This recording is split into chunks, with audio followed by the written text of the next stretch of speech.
coloquio doctoral, que significa que vamos a empezar a hacer conversaciones, no hay nada tan preparado, sino que es cómo fluye la investigación y cómo se comienza a hacer la investigación. El interés de estas sesiones es dialogar con los investigadores de bioprocesos. Tenemos como invitado a José Miguel Aguilera. Él ha trabajado en gastronomía, que tiene que ver con bioprocesos, analizar los alimentos desde ese punto de vista. Además es presidente de CONICYT, sacó un libro, Gastronomía Alimentaria. Entonces es además Premio Nacional de Ciencias Aplicadas en el 2008, y vamos a ver si es posible hacer un diálogo entre poesía que habla de la alimentación y la perspectiva que él tiene de los alimentos. ¿Cómo llegué a los alimentos? El año 70, haber sido 71, cuando me recibí, me di cuenta que no me gustaba la ingeniería química que había estudiado, porque hice mi práctica en la ENAP, hice mi práctica en la ENAMI, y esas tremendas fábricas, por llamarlo así, plantas de producción enormes, donde el hombre es una cosita chiquitita y todas estas cosas, un tubo inmenso que uno no sabe lo que está para adentro. Entre paréntesis, es una buena, o sea, yo soy un defensor de las prácticas en ingeniería, porque a mí las prácticas me hicieron darme cuenta de que no me gustaba eso. Yo era más micro, y entonces en esa misma época se descubrió que podíamos extraer proteínas, que vamos a ver ahora cuando veamos algunas de las materias primas que hay acá, y creímos que íbamos a solucionar el hambre en el mundo. Producíamos en esa época proteínas hasta de las bacterias, hasta los desechos del petróleo crecían las bacterias, lo que crecen en todas partes. Y resulta que no pasó nada, porque nos llegaron esos polvos al África y toda la gente no come nutrición. Es una de las primeras cosas que la nutrición nos falta. Y por eso es tan interesante esto. Come otras cosas, come tradiciones, come cosas ricas, ¿ya? Entonces, pero sin embargo el desafío era interesante, porque primera vez la humanidad iba a tener suficientes alimentos baratos para todos, proteína, y resulta que no fue así.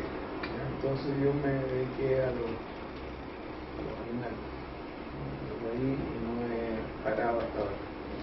Dice Purru, yo la miro, danza, canelo florecido lleva en sus manos, danza, sus pequeños pies llenos de tierra, danza, flores de ulmo y miel en su cabello, danza, ríe y danza, bebe su mudai, yo la miro, yo no danzo, y el polvo que levanta el baile me oculta ante sus ojos.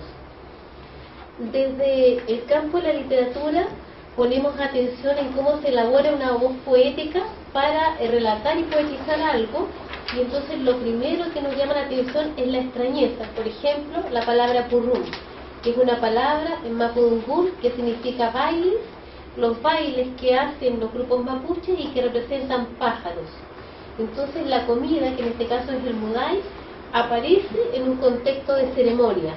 En ese contexto de ceremonia, la voz mira, yo la miro, danza, canelo florecido lleva en sus manos, danza, sus pequeños pies llenos de tierra, danza.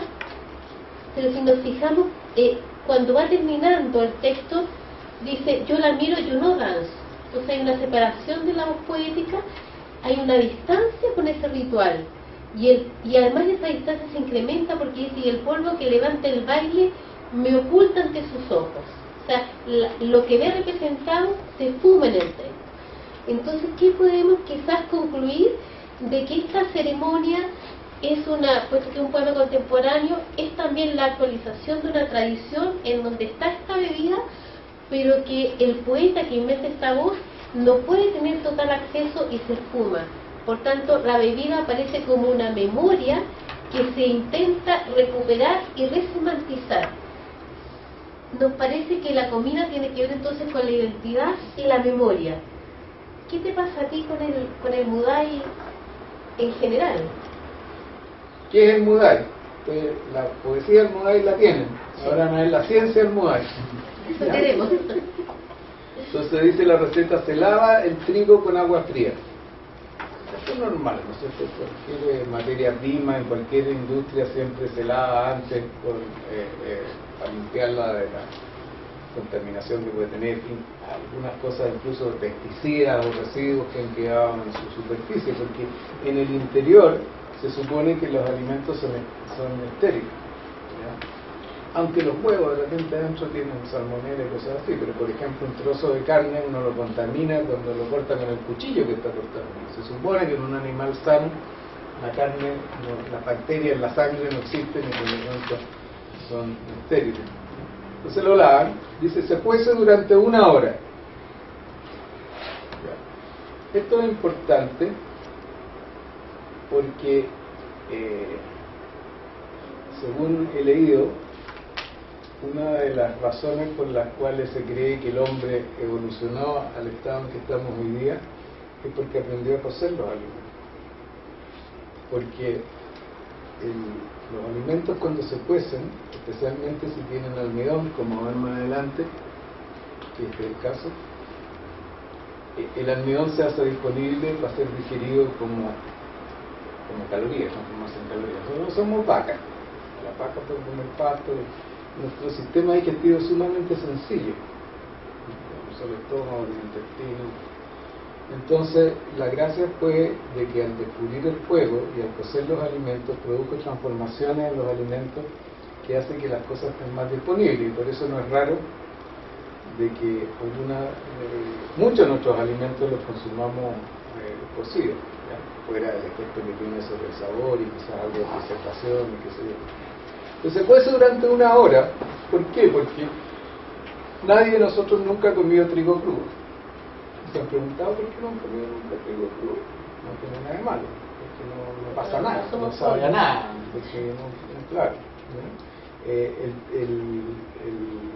trigo tiene como 80% de almidón, y el almidón es como una piedra para el sistema digestivo de los humanos, ¿no? Si no está cocido, no lo digerimos. El almidón, que son piedrecitas que hay dentro de los alimentos, que miden 1/10 de lo que mide un pelo, cada granulito. Se empieza a hinchar, empieza a absorber agua, y de repente se rompe, y cuando se rompe entonces libera sus moléculas, que son las que sí podemos nosotros digerir. Entonces, eso es lo que se hace aquí. Ahora, ¿cómo la gente en distintas partes del mundo descubrió esto? No sé, pero yo me imagino que el fuego se había descubierto muchos años antes de la cultura mapuche, ¿no es cierto? Sí. Y cómo llegó acá, y cómo, esa es otra cosa.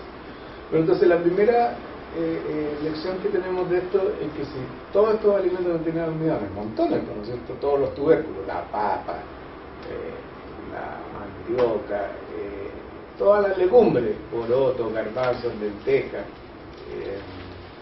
ayúdenme ustedes, ¿qué más? El arroz, todos los cereales, arroz, trigo, todos tienen mucho almidón. Eso es lo que hay más en este planeta para comer, almidón. Entonces, si no lo hubiéramos aprendido a cocer, no lo podríamos digerir. Entonces, se cuece durante 1 hora, posteriormente se cuela en un colador y se recibe el agua donde se coció el trigo en un jarro. El trigo cocido, ya tenemos el trigo cocido, ¿no es cierto? Con agua, ya lo pusimos con agua, entonces el almidón está hinchadito, está como soluble, y lo muelen, y luego se junta el agua o jugo donde se coció el trigo con los 9 litros de agua y se calienta a fuego lento. De nuevo lo calientan a fuego lento. Me imagino yo que para terminar, ¿no es cierto?, la hinchazón del almidón, probablemente para matar las bacterias, porque cuando yo saqué esto y estaba hirviendo no hay ni una bacteria, o sea, hay unas cosas raras que pero normalmente las bacterias se mueren por calor. Pero cuando lo molí en la piedra, le metí bacterias de nuevo, porque aquí está lleno de bacterias, más encima la piedra quedó ahí, más encima pasaron corriendo al lado, tiraron polvo. Entonces yo creo que lo calientan de nuevo para eso, se revuelve y se le incorpora miel lentamente. Entonces, ahora ya me quedó una bebida donde el almidón está soluble, ya me la puedo comer, ya me la puedo tomar. Entonces, tengo mi cuestión, y como está lleno de bacterias, y de levadura, y de cuestiones del aire, yo lo dejo ahí, ¿no? Y se va a contaminar. Y esas bacterias y esas levaduras, con que se va a contaminar las levaduras fundamentalmente, ¿ya? Le van a empezar a fermentar los azúcares. Y puede ser una razón que se le agregue miel para que tenga más azúcar, para que las levaduras fermenten más. El vino, ustedes saben, se fermenta, se ha fermentado siempre, naturalmente. Lo que pasa es que ahora con la industrialización del vino hay levaduras especiales que se compran y se le dicen que no, pues si uno deja jugo de uva, ya se va a contaminar y las cosas que van a crecer ahí son levaduras que van a producir vino. No crea que nadie inventó el vino. O sea, Lo más fácil de fermentar es un proceso mediado por bacterias, por microorganismos, en el cual se transforman normalmente azúcares a ácido o alcohol. Lo que yo entiendo cuando tú explicas eso es que entonces el Mudai funciona metonímicamente en el texto. Claro, o sea, como una parte de un todo que es bastante más complejo y que tiene que ver con todo el conocimiento de cómo funciona una preparación de ese carácter, el tiempo, cómo se tiene que endulzar. Y entonces el posesivo sub adquiere todo un valor en tanto indica propiedad, pero también conocimiento. O sea, esta chica que danza y que él ve con esta admiración, la ve con admiración porque conoce esta receta que se ha transmitido seguramente de generación en generación. Es además una persistencia entonces que no solo está en la palabra Mudai, porque la palabra Mudai está en Mapudungun, entonces significa que la palabra ha trascendido y que ya es maravilloso pensar que a pesar de todo lo que se obligó a estos grupos a adquirir el español como una lengua oficial y única, el nombre de las comidas y el nombre de los bailes ha pervivido, y también entonces una forma de cocina. Me ayuda a comprender la metonimia. Marga, ¿has pensado que esto podría ser muy práctico? O sea, muy visual, sí. Muy visual. Sí. Y que podría ser un retrato de esa mujer. Absolutamente. Y ese retrato, viendo la tradición del retrato, es interesante ver que el retrato aquí incorpora los elementos de la naturaleza y los elementos de la naturaleza preparados por una cultura. No sé si me explico. Cosas que no siempre están incorporadas en el retrato. Claro, o sea que el retrato está implicando los ingredientes de la preparación y está implicando también verse de acuerdo a lo que uno consume. Porque los retratos que yo suelo leer, porque son de otra época, a menos que sean retratos satíricos, no suelen incorporar lo que se está tomando, lo que se está bebiendo, lo que se está comiendo, ¿no? Es interesante pensar. Absolutamente. Lo otro que quería hacer énfasis es que, y viene con mi receta, es que ustedes se fijan de que los chefs, los cocineros, en general uno ya en la cocina, tiene múltiples posibilidades de armar alimentos distintos, porque como hay un efecto del tiempo y de estas contaminaciones y de estas cosas raras que son complejas, cada uno hace su cosa, la para, le agrega, le quita lo que quiere, ¿no? Entonces por eso nosotros decimos de que la cocina es un laboratorio experimental y que cada cocinero es un científico, ¿no? Ya que hace y por eso las recetas son tan personales, ¿no? O sea, uno lee una receta y dice, por ejemplo, ¿qué dice una receta? Bata lentamente. Para mí lentamente puede ser así, ¿no? Agréguele la punta de una cucharita, no sé, y funciona. Sanación. Puchutún es lo que falta. Laurel limpia estos aires, aclare los caminos. La que me guía vuelca folle en la penumbra, erupciona. Una luna mordiendo los espíritus. Ella dirá cuándo. Por ahora tengo los olores. Despierto con la nariz pegada a las vertientes, la lamedura del sueño. Pochotú, pochotú. Piefei, tañiñaña, amulerqueta, pu, cholm, mam.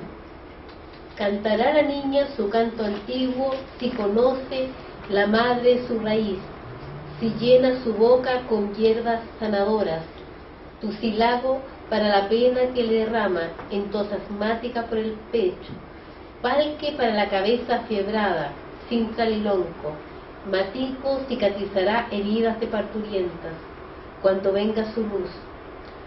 Ahora los ojos se le quedan en cementos, no hay lunas maternales en los edificios, no entra sol, ni aire, ni fuego.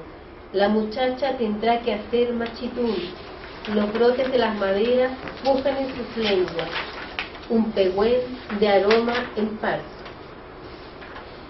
En este texto lo que tenemos es un ritual de sanación, que es el machitún, y este machitún se hace, al parecer, ¿no es cierto?, una interpretación para que esta persona se sane de su tos asmática, es decir, para que esta persona hable, adquiera un lenguaje, y por eso incluso en el propio texto se obliga al lector a unas palabras en mapuzungún que le son difíciles de pronunciar. Es también entonces una recuperación de la lengua para el lector.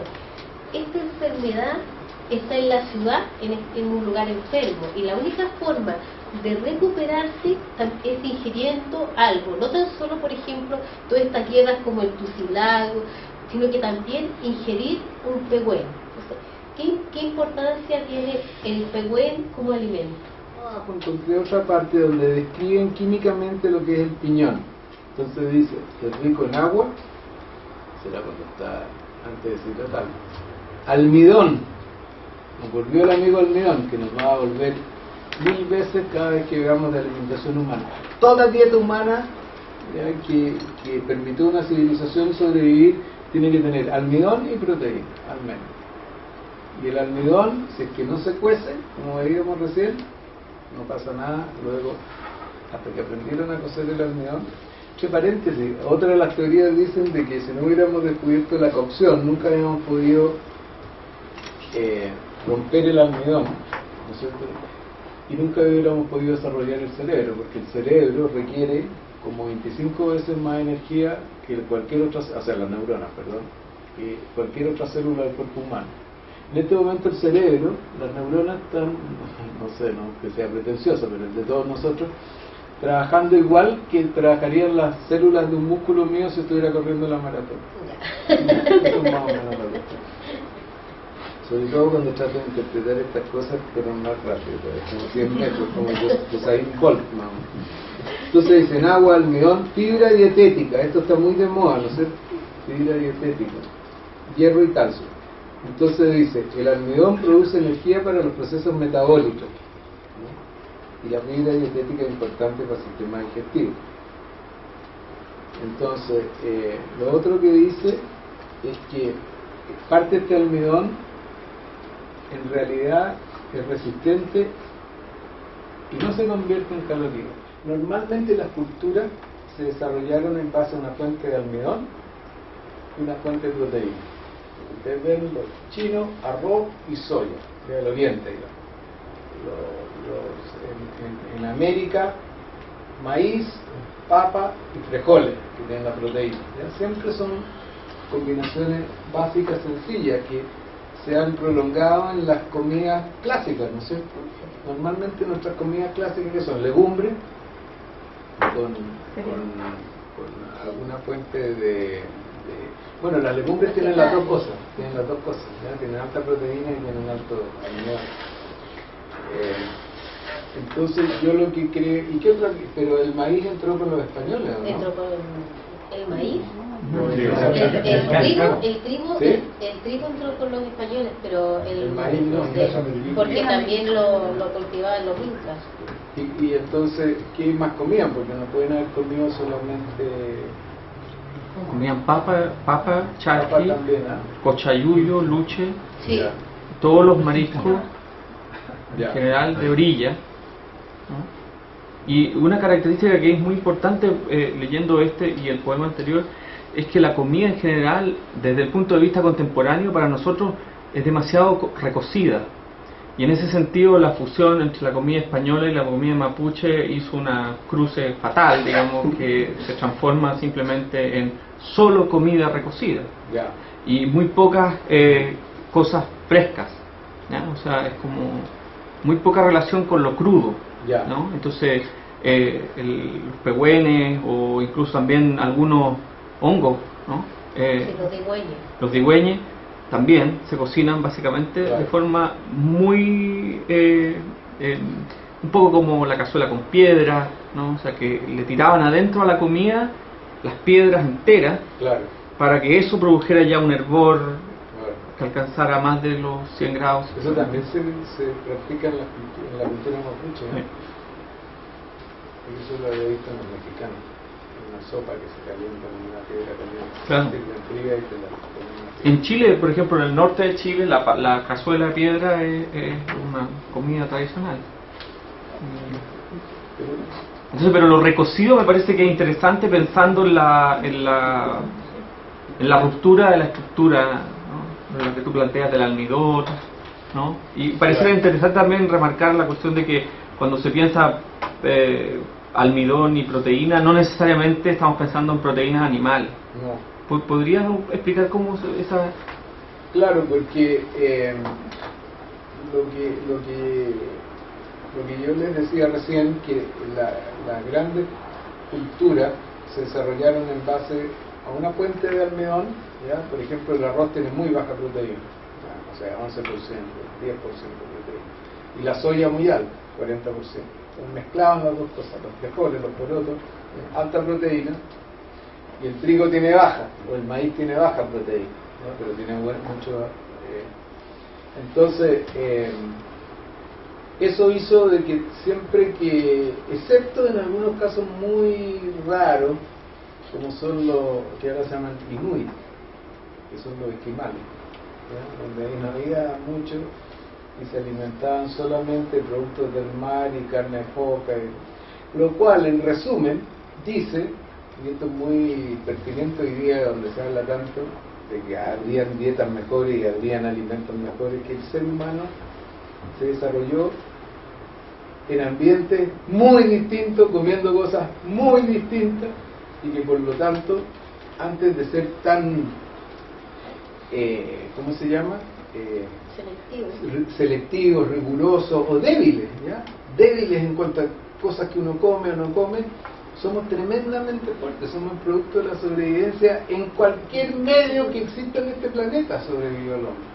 Entonces que me vengan a decir de que coma 5 al día y 4 esto y no coma esto y la cuestión, yo no sé si será, la evidencia empírica no es así, no es así.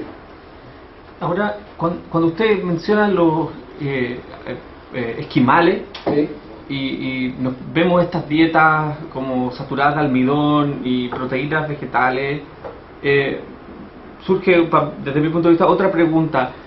¿Por qué los esquimales, por ejemplo, no se enfermaban de escorbuto y si un navegante español de viaje hacia América tenía 60 o 70 hombres a las 2 semanas de viaje muriendo de escorbuto? Yo he leído alguna vez, yo no sé si los hígados o las vísceras de estos animales que comían acumulaban especialmente vitamina C por alguna extraña razón, ya, pero es cierto.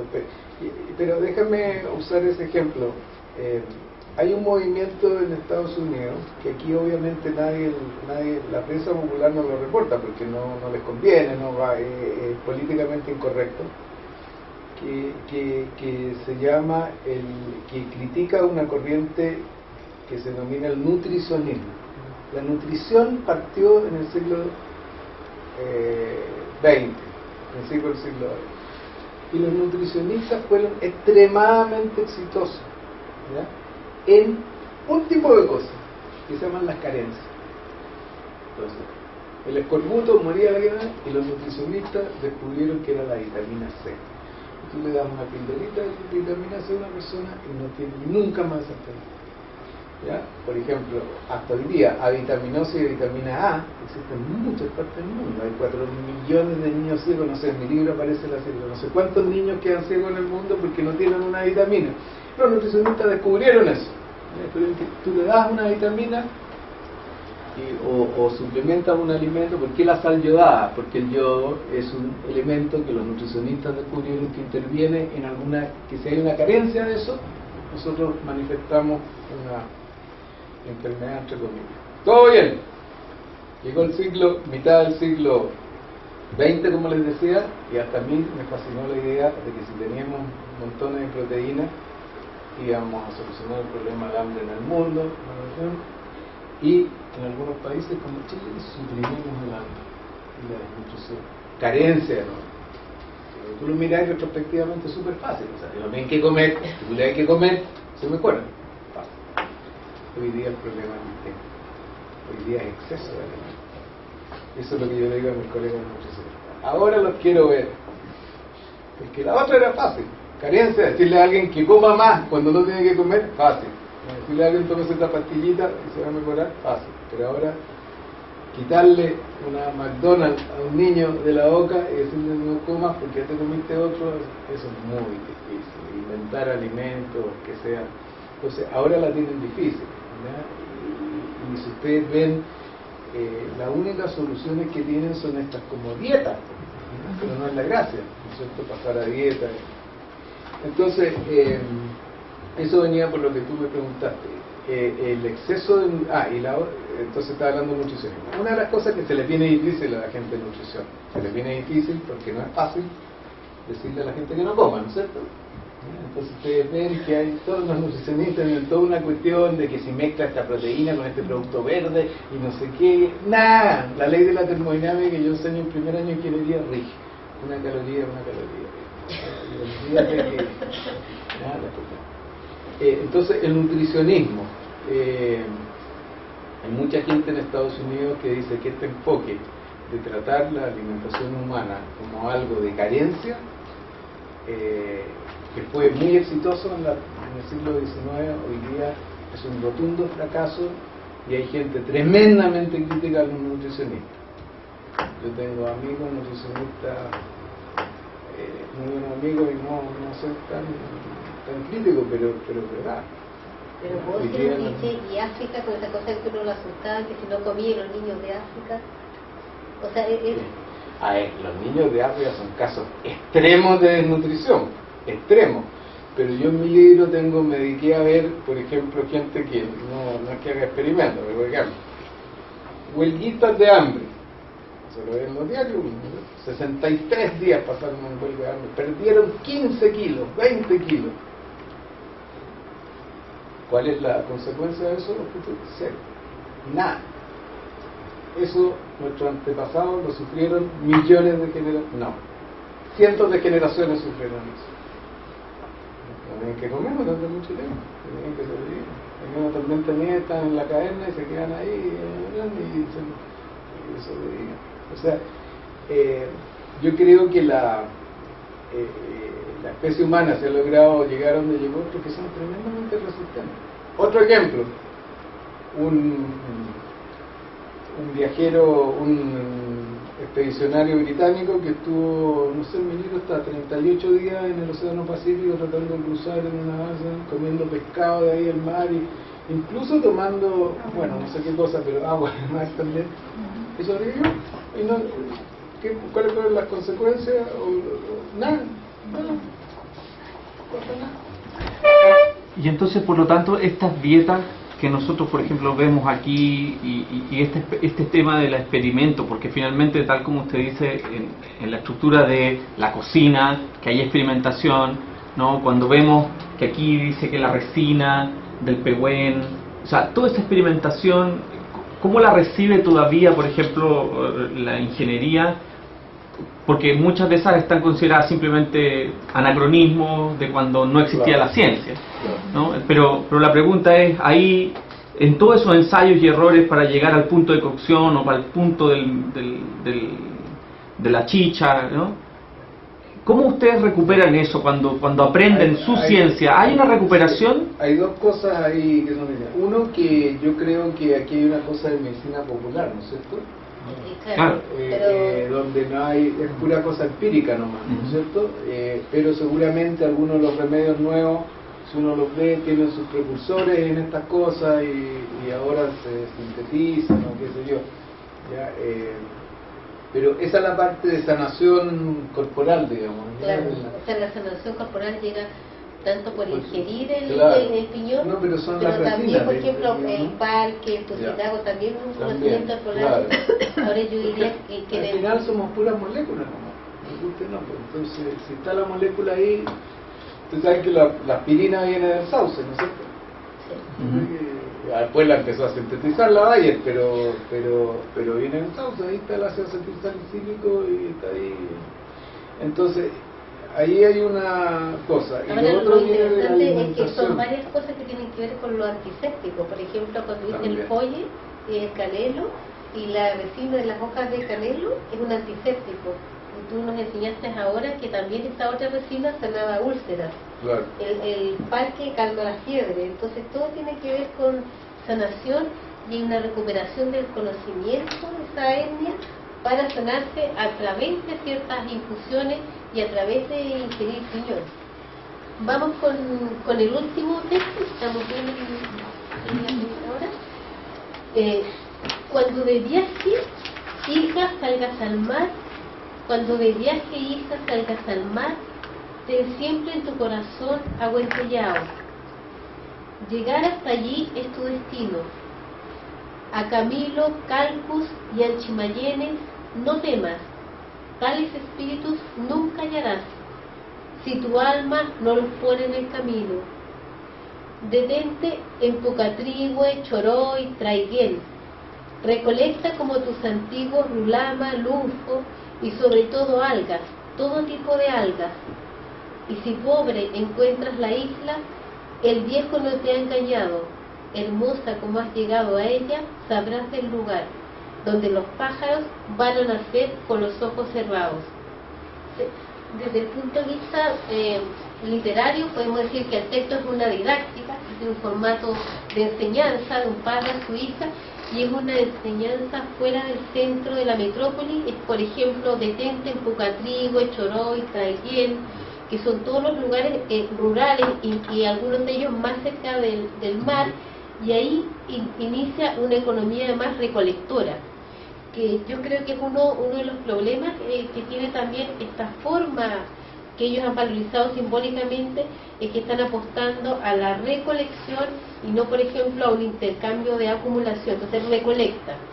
Y aquí la pobreza, y si pobre encuentras la hija, el viejo no te ha engañado. La pobreza es un mérito, es un bien, es un objetivo. Entonces el padre no te ha engañado. ¿Y cómo se entiende también esa pobreza? Por la mención de Huentellao, nuevamente una palabra en mapudungún, que significa quien cuida las aguas. O sea, ten siempre en tu corazón cuidar las aguas, y eso significa devolver una parte y nunca consumir más allá de lo que necesitas. De esa manera el mal estará lejos. Por ejemplo, el mal, que en el caso de los Calcus es el brujo, ese brujo, el principal mal que tiene es que un brujo es el sujeto insaciable. El mal es aquello que no se sacia con nada. Y Anchimayenes son unas luces en el camino y te conducen mal, te hacen ver un futuro inexistente. Y Camilo es el mal consejero. Entonces, estarás fuera de todo ese mal que implica no poder llenarse, estarás fuera de ese gran mal que no se ha llenado si eres un recolector. Y para ser un recolector tienes que alimentarte de otra manera. Los antropólogos chilenos me dicen de que este es el laboratorio natural, o uno de los laboratorios más impresionantes del mundo, para estudiar cómo el hombre se desarrolló en ambientes hostiles.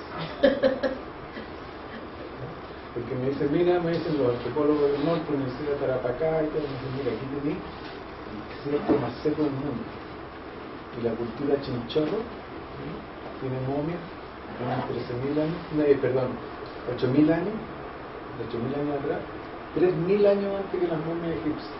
Ya tenían rituales y tenían técnicas de momificación, que son iguales, ¿no? 1.000 años. Y culturas arriba en la montaña, cultura baja a la orilla del mar, no hay nada. Mira, no hay nada. y después están en la Patagonia, ¿no es cierto? Los indios de la Patagonia, que también es un ambiente súper hostil, y todo esto en un país nomás, tenéis todo. Entonces me tocó ir a Monteverde, no sé si ustedes saben Sí, claro. Monteverde. Monteverde es el asentamiento humano más antiguo en el continente americano. ¿Dónde queda? Cerca de Puerto Montt. 40 kilómetros de distancia. O sea, hoy yo, con el, entre paréntesis, el que ha hecho mucho acá son un gringo, ¿no? De la Universidad de Vanderbilt, o sea, donde yo trabajo también con gente de la Universidad de Trump. Entonces vengo yo y lo miro y le digo, a ver, espérate, yo no sé mucho esta cuestión, pero me enseñaron en el colegio que los humanos vinieron por el estrecho de Bering, cruzaron, y bajaron y llegaron acá. Sí, pero a ver, espérate, si partieron de allá, se tienen que haber demorado mucho para llegar acá, ¿no es cierto? ¿Y por qué aquí está el más antiguo que sea? Bueno, unos que no hayan descubierto arriba que no les interesa. Los gringos tenían un sitio que se llama Clovis, en México, que era centro de turismo, porque ahí estaba la cultura más antigua, el asentamiento humano más antiguo que se había descubierto en América. Hasta que este gringo descubrió Monteverde. Le quitaron la nacionalidad gringa, poco menos al gallo por haberlo hecho. Y hace 6 años atrás logró en Science publicar de que le criticaron todas las dataciones que tenía de los objetos y todas las cosas, hasta que no pudieron más y aceptar. A ver cómo acá tiene que estar en Alaska, no, porque aparentemente cuando se produjo el derretimiento de los hielos, los lugares por donde iban están bajo el océano Pacífico. Miren la suerte. Laboratorio natural. Eso por donde era, ahora está el Pacífico, subió 20, 30 metros y todos esos lugares. Y aquí por alguna casualidad se metieron para adentro y lo hicieron está cerca del mar, hasta ahí cerca del mar también, pero Monteverde está... y a eso viene todo esto. El Cochanillo. Viene con el Cochayuyo, que entre las cosas que han descubierto en ese asentamiento son 9 especies de algas, 7 de las cuales son de tipo comestible. O sea que desde los antepasados, yo no sé si serán así, deben ser los antepasados, los mapuches, ¿no? Si están ahí por ahí. Sí, lo que pasa es que los mapuches tienen distintos nombres. Claro. Claro. Porque hay un pedazo que nos falta de la Mapuche. historia ahí, ¿no es cierto? Sí. Entre esa época, 13.000 antes y lo que, no sé, pues, hay un pedazo ahí que nos falta. Pero eso encontré interesante. O sea, el consumo de las algas viene de hace mucho tiempo atrás, ¿no? Y viene de Monteverde, de la cultura de Monteverde. Cuando uno va a un restaurante, qué sé yo, tipo Paraguay, Cayo, en fin, y uno no sabe mucho de bioprocesos, la principal novedad es que le sirven espuma de erizo, aromas de chutney o una serie de alimentos cuya principal propiedad, para uno que no sabe de bioprocesos, es que le están dando el alimento en un estado distinto. Qué sé yo, si yo me comí el erizo como, no sé, como una cosa consistente, ahora me la como mousse o lo que fuera. Y por otro lado, cuando leo poesía mapuche, sin tener formación poética, lo primero que me llama la atención, como neófito, es que es otra lengua, porque está llena de inserciones lingüísticas, neologismos, o, en fin. Entonces la pregunta es, para la gente de poesía, estéticamente, ¿cuál es el aporte real de estas instituciones lingüísticas? ¿Ustedes han notado que hay una especie de reiteración que apela a nuestro gusto exoticista? ¿O qué pasa ahí? Y para la persona de bioproceso, cuando uno va al restaurante, luego llega el señor y el mozo no deja hablar y cuenta una historia sobre la comida. ¿Es tan complejo los procesos técnicos cuando se habla de comida molecular o es más bien una impostura? ¿Cómo es la visión desde alguien que realmente conoce eso?